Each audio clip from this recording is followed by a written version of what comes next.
परेशान हो, क्या बात है? नहीं, परेशान तो नहीं हूँ बेटा, पर मैं अपने बिताए हुए जीवन का चिंतन कर रही हूँ। देखो, पिछले जन्म के कुछ पुण्य कर्म के कारण ये मनुष्य को मिला। अब इस जन्म में ऐसे कर्म किए होंगे कि आगे वीतरागी प्रभु का शरण मिलेगा और जिनवाणी का श्रवण करने को मिलेगा।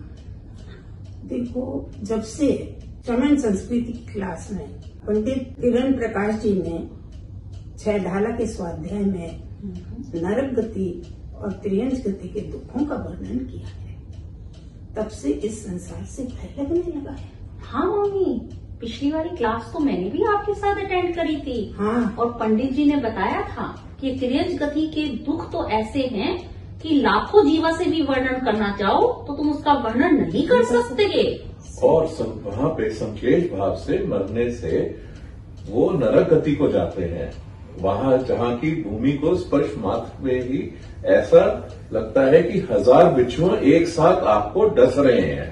हाँ, और वहाँ पर वेतरनी नाम की रक्त और पीप की नदी बहती है, जिसमें रहने वाले जीव समूह शरीर को जला देते हैं।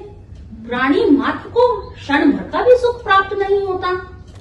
और सेमर नाम के वृक्ष के पत्ते तलवार की धार के माफिक नारकी के शरीर के टुकड़े टुकड़े कर देती है। और सर्दी गर्मी तो ऐसी कि सुमेरु पर्वत 1 लाख योजन वाला भी वहाँ गल जाए। तो बताओ बच्चों, अब हमें इस संसार के दुखों से डरना नहीं चाहिए या अति पाप और हिंसा के पाप से बचना नहीं चाहिए?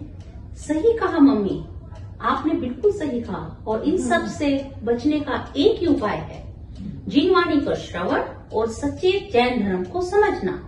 और ये सब हम तभी कर सकते हैं जब हम स्वाध्याय से जुड़े, जो कि आजकल पंडित किरण प्रकाश जी 6 ढाला के माध्यम से हमें आजकल बहुत अच्छे से समझा रहे हैं। अवश्य जुड़िए जूम पर प्रत्येक शनिवार रात 8 बजे। जय हिंद।